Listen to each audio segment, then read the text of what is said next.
बहुत समय पहले की बात है, जब धरती पर राजाओं की हुकूमतें अपने चरम पर थी। एक राज्य था, नूर नगर। यह राज्य अपनी शान शौकत, न्याय और शांति के लिए मशहूर था। नूर नगर का राजा शाह ज़ैनुल आबिदीन बहुत नेक दिल, दयालु और इंसाफ पसंद था। उसकी प्रजा उससे बहुत प्यार करती थी। लेकिन हर राज्य में कुछ लोग ऐसे जरूर होते हैं जो राजा के दुश्मन बन जाते हैं। वो लोग जो मुस्कुराते हैं पर दिल में जहर रखते हैं। नूर नगर के पास एक घना जंगल था, जहां एक रहस्यमयी फकीर रहता था। लोग उसे बाबा खिजर के नाम से जानते थे। कहा जाता था कि वह कोई आम इंसान नहीं, बल्कि एक जादूगर है। एक दिन राजा शिकार पर गया और उसी जंगल से गुजरा। वहां उसकी नजर बाबा खिजर पर पड़ी। बाबा ने मुस्कुराकर कहा, ऐ नेक दिल राजा, तुम्हारा दिल साफ है। ये जादुई बर्तन तुम्हारे लिए है, लेकिन ध्यान रखना, इसे सिर्फ भलाई के कामों में इस्तेमाल करना। अगर तुमने इसे लालच या गुस्से में इस्तेमाल किया तो यही बर्तन तुम्हें बर्बाद कर देगा। राजा ने हैरानी से वह बर्तन लिया।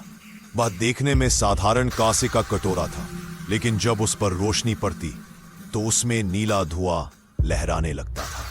बाबा खिजर ने कहा, इस बर्तन से तुम जो भी मांगोगे, दौलत, खाना या इलाज, सब मिलेगा। लेकिन 3 बातें हमेशा याद रखना। 1, सिर्फ नेक इरादे से मांगना। 2, किसी को नुकसान मत पहुंचाना।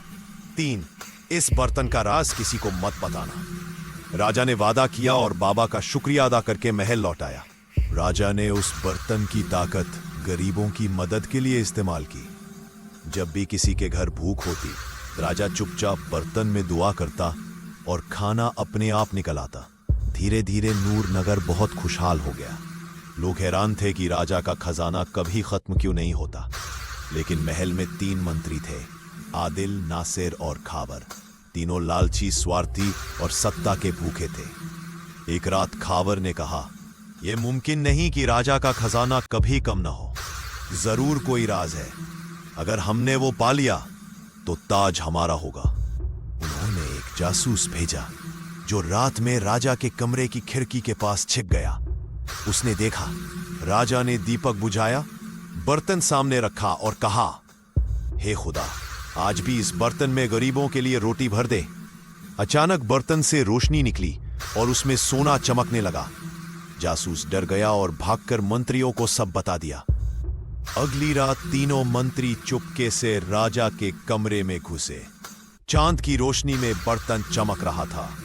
खावर ने उसे उठाया, पर जैसे ही उसने छुआ, कमरे में ठंडी हवा फैल गई। वो बोले, जल्दी चलो, यहां कुछ गड़बड़ है। वे बर्तन लेकर तहखाने में गए। नासिर हंसते हुए बोला, अब राज हमारा है, मांगो, सोना, चांदी, दौलत। उसने बर्तन में झांका और कहा, ऐ बर्तन, हमें खजाना दे दे। अचानक बर्तन से काला धुआं निकला। दीवारें हिलने लगी। एक भारी आवाज गूंजी, तुम नेक नहीं हो, तुमने वादा तोड़ा है, अब तुम पर लानत है। कमरा अंधेरे में डूब गया।